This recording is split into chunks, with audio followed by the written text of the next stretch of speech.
Nunca o tema da vida após a morte despertou tanta atenção da mídia como hoje.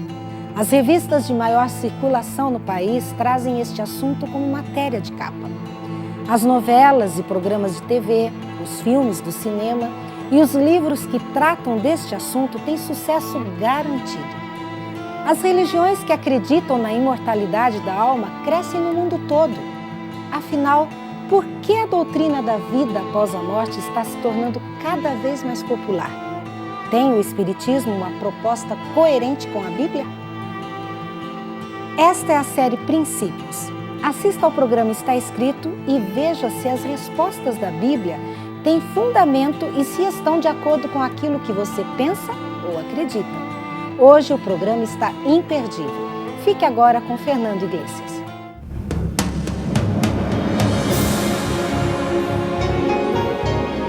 Ele permaneceu através dos tempos. O livro de Deus, a Bíblia. Indispensável em nosso mundo complexo. Está escrito. Transmitindo esperança ao redor do mundo. Apresentado por Fernando Iglesias.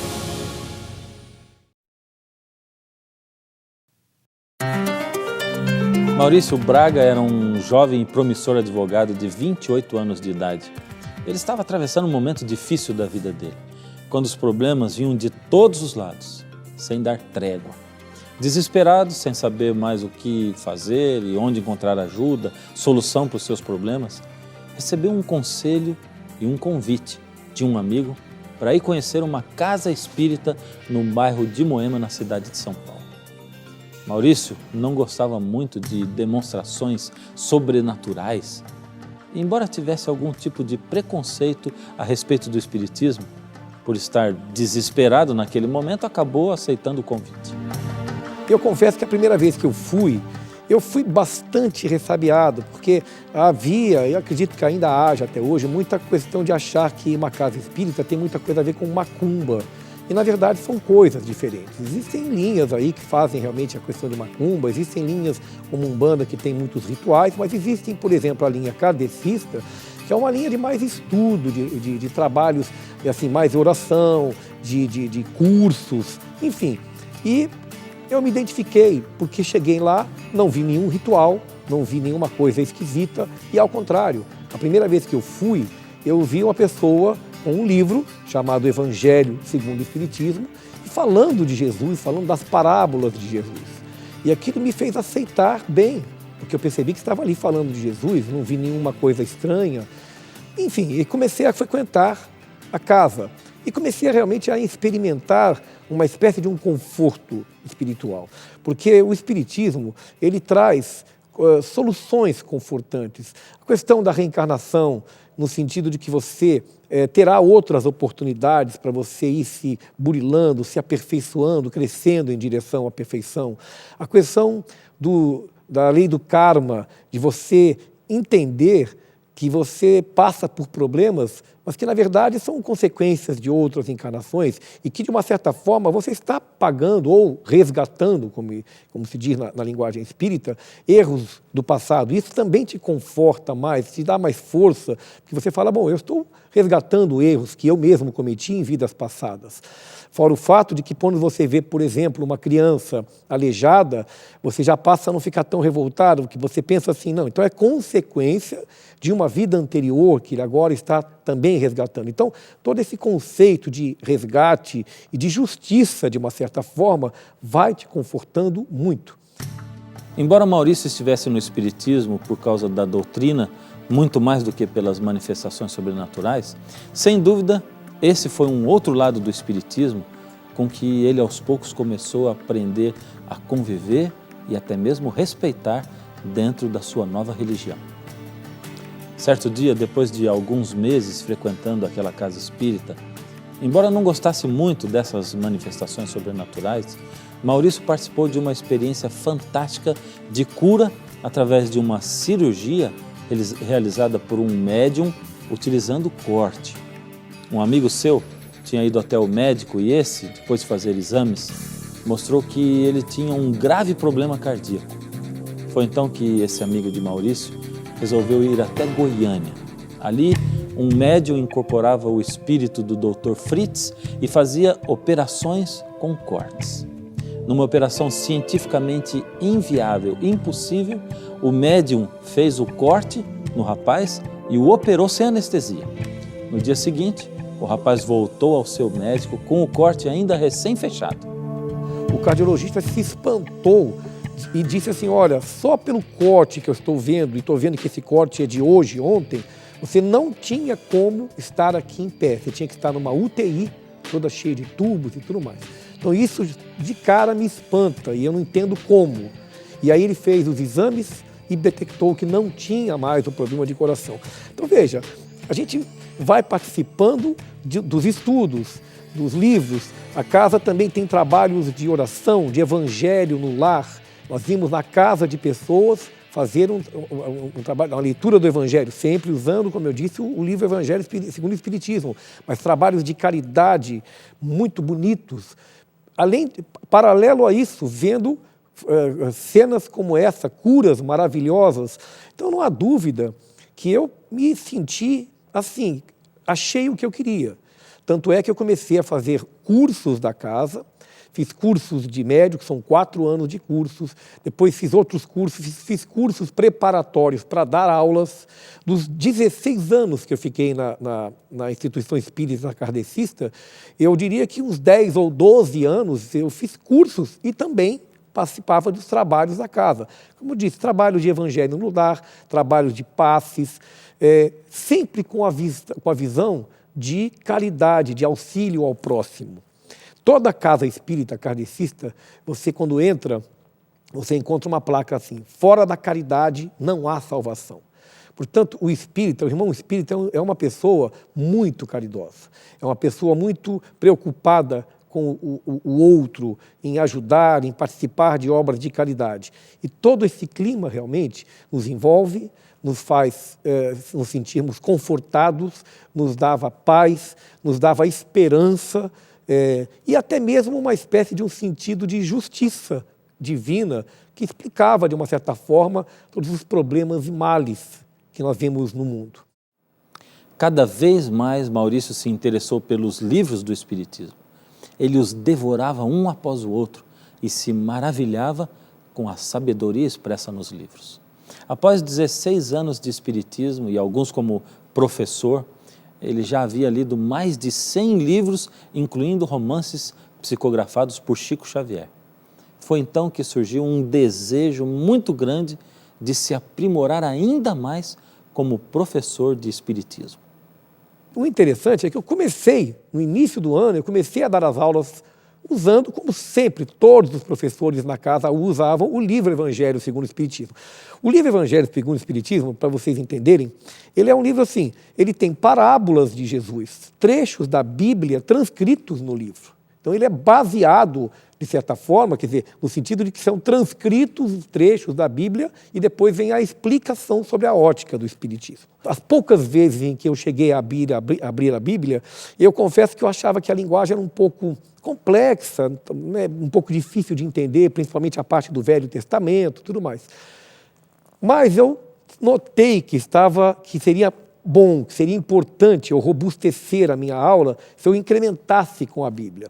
Eu olhava para a classe e pensava assim, se essas pessoas verem que eu estou dando a aula da parte evangélica, usando também a Bíblia, eles vão poder se convencer mais ainda de que o Espiritismo é o Consolador prometido, porque é assim que nós entendemos o Espiritismo, que ele é o Consolador prometido em João. E aí foi uma questão muito impressionante, porque eu comecei a procurar na casa, eu tinha 16 anos de casa, mas eu comecei a procurar na casa os professores mais antigos do que eu, pedindo que eles me auxiliassem, porque eu estava achando um pouco confusa a linguagem da Bíblia. E, para minha surpresa, eles falaram, olha, Maurício, a gente não usa aqui a Bíblia e nunca foi necessário. Pode ficar tranquilo que o livro Evangelho segundo o Espiritismo ele é suficiente, sempre foi para dar a parte evangélica. Mas eu não me conformei e eu resolvi então procurar fora da instituição espírita alguém que pudesse me explicar um pouco de Bíblia. Maurício começou a pensar em quem poderia ajudá-lo a conhecer melhor a Bíblia. De repente, lembrou-se de alguém da família mas havia sérios impedimentos. Anos atrás, Maurício havia sido sócio do seu irmão Mauro Braga, mas aconteceram desavenças entre os dois e eles abandonaram a sociedade e deixaram de falar um com o outro também. O tempo se passou, mas a situação durava alguns anos e continuava a mesma. De vez em quando, os dois irmãos se encontravam em festinhas de família, não dava para evitar, mas nem ao menos se falavam. Acontece que, depois de muito tempo, Maurício ouviu dizer que o seu irmão Mauro havia se tornado religioso e que também se interessava em estudar a Bíblia. Até pouco tempo, o único que se interessava por religião na família era ele, Mauro. Mas ao saber disso, ele ficou feliz pelo irmão e muito mais surpreso por saber que, após algum tempo estudando a Bíblia, o seu irmão agora havia se tornado um professor de Bíblia e dava aulas para várias pessoas. Embora ele agora estivesse precisando da ajuda do irmão para poder aprender a estudar a Bíblia, ele não queria humilhar-se tanto a ponto de pedir que o irmão desse aula para ele. Porém, aos poucos, Maurício venceu o orgulho e telefonou para o irmão. Mas, enfim, chegou um momento que eu resolvi telefonar para ele. Eu imagino o susto que ele não deve ter levado de receber um telefonema do irmão dele, espírita, há 16 anos, com quem ele não tinha mais quase relação, pedindo para ele me indicar alguém que pudesse me dar estudos bíblicos. E ele então me ofereceu ajuda, o auxílio de um amigo comum, um irmão chamado Moisés. E o Moisés então passou aí na minha casa nos domingos à noite e começou a me dar estudos bíblicos. Só que eu descobri que para ele me dar estudos bíblicos na minha casa, no domingo à noite, na verdade o meu irmão saía da casa dele na Vila Mariana, buscava o Moisés em São Roque, levava o Moisés na minha casa em Interlagos, ficava no carro sem eu saber 40 minutos orando e depois ele levava o Moisés de novo na casa dele em São Roque e voltava para casa. Aquilo me trouxe um impacto, porque era um irmão que eu não tinha quase mais contato, eu percebi um amor ali inexplicável, e aí eu liguei para ele e falei, não, eu não quero mais que você tenha esse sacrifício. Me diz aonde que você está dando estudos bíblicos, porque eu sei que é aqui no Tatuapé, numa igreja, e eu vou lá. E aí eu comecei a ir na igreja do Tatuapé, e foi a primeira vez que eu pus os pés na igreja adventista do sétimo dia. Maurício simplesmente pensou o seguinte: a Bíblia é a base da minha religião, porque lá eu ensino trechos da Bíblia, textos de pensamentos de Cristo. Então agora eu vou buscar o alicerce da minha religião. Vou buscar a base onde Allan Kardec construiu tudo. Só que ao estudar a Bíblia, ele começou a perceber coisas que para ele eram realmente inesperadas. Eu descobri uma coisa que eu nunca pensei que iria constatar, que na verdade a Bíblia se confrontava com o Evangelho segundo o Espiritismo. O que eu sempre pensei que se encaixava, eu sempre vi o livro Evangelho segundo o Espiritismo como uma explicação da Bíblia, como eu falei, até com trechos transcritos da Bíblia. Mas quando eu fui ler a Bíblia, eu percebi que aqueles trechos tinham uma explicação que fugiam do contexto em que ele estava, aquele mesmo trecho se encontrava na Bíblia. Aquilo me chamou a atenção. Eu falei, mas não é esse o contexto que está na Bíblia. Imagina, 16 anos, dando aulas já, inclusive, e eu me via como uma pessoa, de repente, sem chão, porque eu falei, eu estou ensinando uma coisa que eu não tenho mais certeza.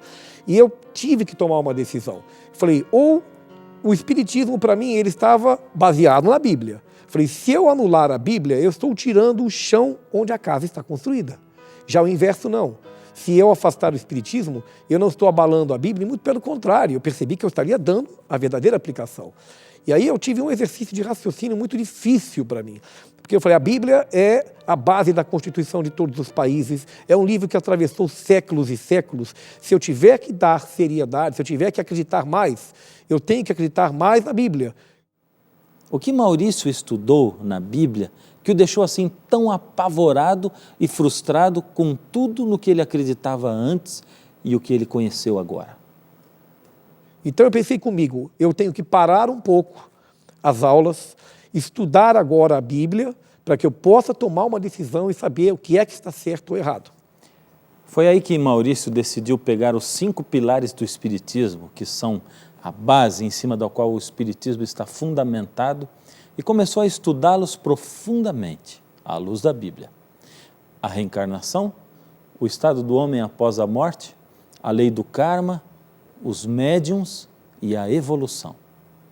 A reencarnação, para o espírita, ela é aquele estado em que a pessoa morre, ou seja, desencarna, o espírito se desprende, o corpo vai para o pó, mas o espírito continua existindo, imortal, e ele vai passar por evoluções até atingir a perfeição. E por isso ele vai passar por outras vidas, como homem, como mulher, como rico, como pobre, enfim, para que ele possa ir se burilando até atingir a perfeição.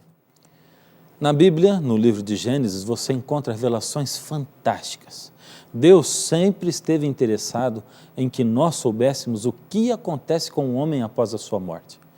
Em Gênesis 2,17, você encontra Deus dizendo ao homem, antes de ele se tornar mortal, mas da árvore do conhecimento do bem e do mal, dela não comerás, porque no dia em que dela comeres, certamente morrerás. Você entende o que Deus está dizendo aí? O homem foi criado para ser imortal, como Deus. Mas Deus adverte ao homem de que se ele escolhesse se desligar de Deus, que é a fonte da vida, o homem se tornaria mortal, morreria. Você sabe como o dicionário Aurélio define morrer?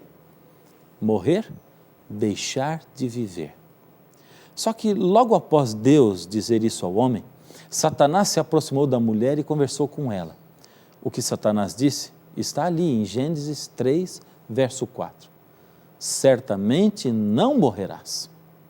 De cara na Bíblia a gente vê o grande conflito do universo, que é Deus dizendo, certamente morrerás. E Satanás dizendo, certamente não morrerás. Um conflito que já me pareceu estranho. Mas na época que eu comecei a estudar, eu pensei assim, bom, certamente morrerás nesta encarnação. O espírita pensa em encarnações. Mas depois veio Hebreus 9, 26, 27, que dizia, ao homem está ordenado morrer uma única vez, vindo depois disso o juízo. E quando a gente estuda a questão do juízo, da volta de Jesus, e que realmente é uma única existência, ficou intransponível para mim. Eu percebi que, de acordo com a Bíblia, não havia composição, mas havia antagonismo entre a Bíblia e o conceito da reencarnação. Maurício nem imaginava o que estava para vir, mas a verdade é que seu conflito interno estava só começando.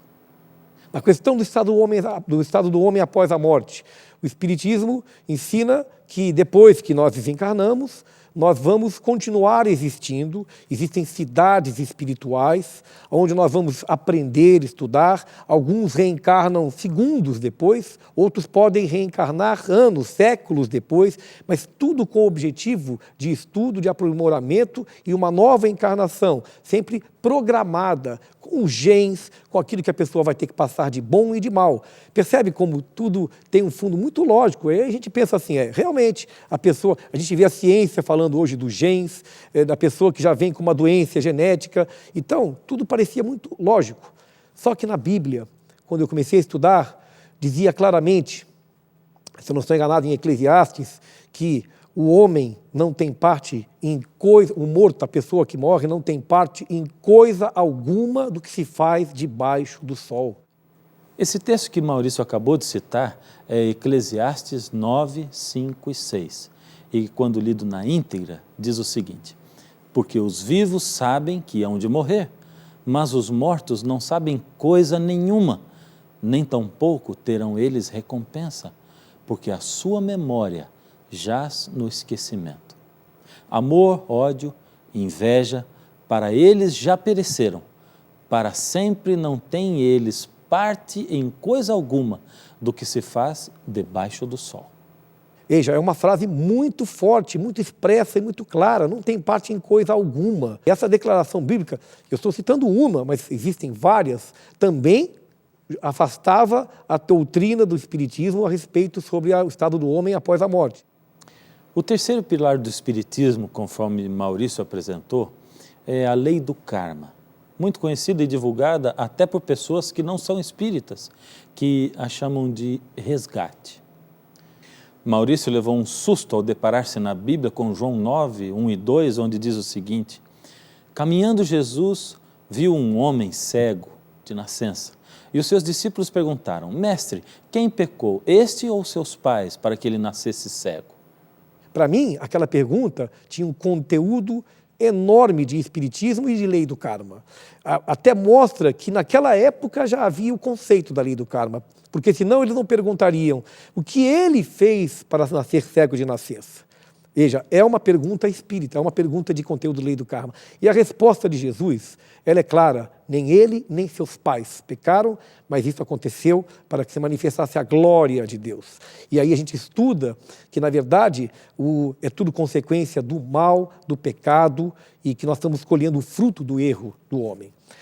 Afastava também a lei do karma. Em 16 anos de espiritismo, Maurício havia aprendido a confiar nos médiuns, em suas mensagens psicografadas. Ele conhecia pessoalmente muitos deles e sabia que eram pessoas sinceras. Por isso, a sua confusão aumentou ainda mais quando se deparou com o texto bíblico de Deuteronômio 18, de 10 a 12, onde está escrito: não ofereçam os seus filhos em sacrifício queimados no altar, não deixem que no meio do povo haja adivinhos ou pessoas que tiram a sorte, não tolerem feiticeiros, nem quem faz despachos, nem os médiuns. O Senhor Deus detesta os que praticam estas coisas nojentas. Os médiuns, é fundamental, o espiritismo não existe sem os médiuns, que são os intermediários entre o plano espiritual, Deus, e o homem.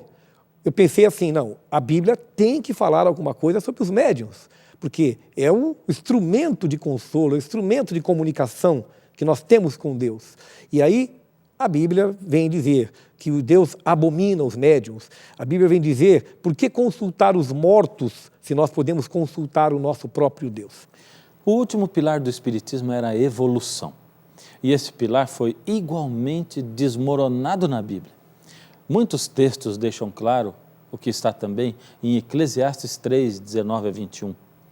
Porque o que sucede aos filhos dos homens sucede aos animais. O mesmo lhes sucede. Como morre um, assim morre outro.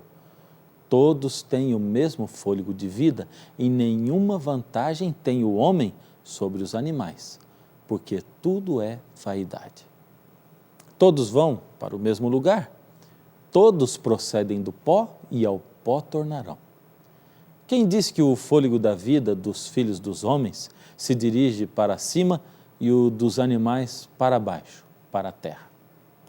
Existe uma frase que está em todas as instituições espíritas que diz assim: o espírito nasce no mineral, dorme no vegetal, se agita no animal e acorda no homem.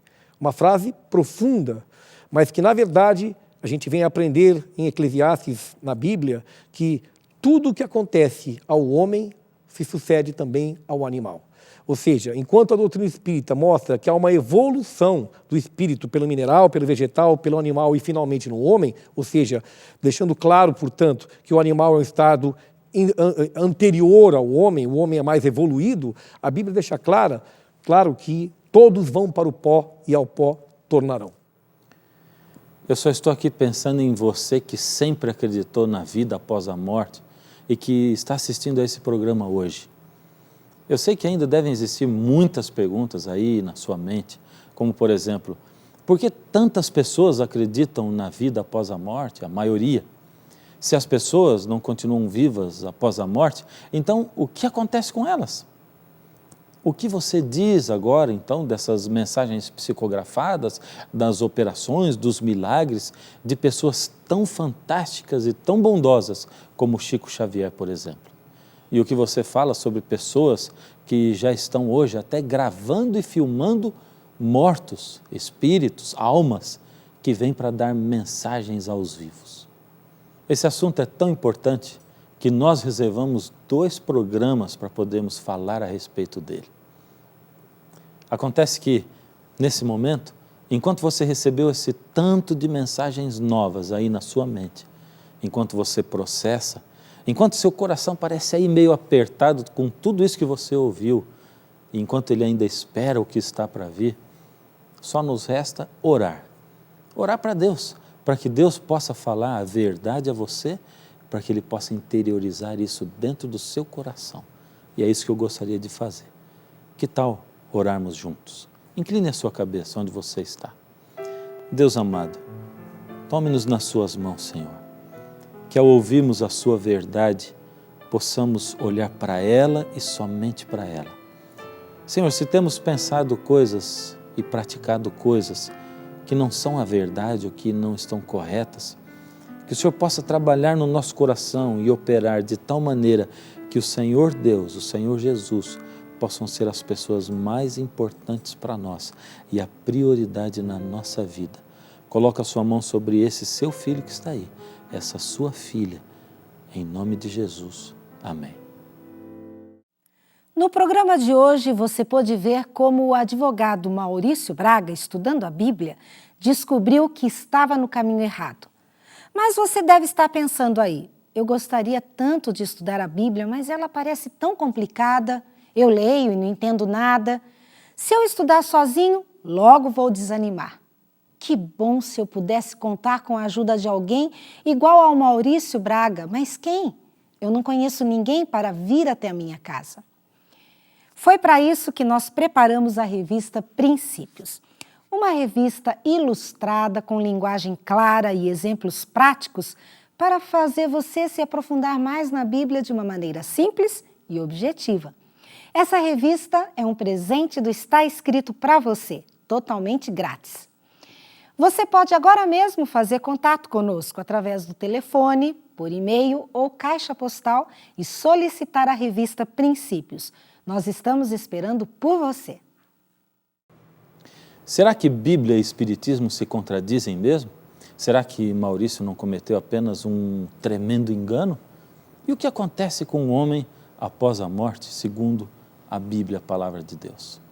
O próximo programa está imperdível e eu vou ficar aqui, esperando por você. E lembre-se, está escrito, não só de pão viverá o homem, mas de toda palavra que sai da boca de Deus.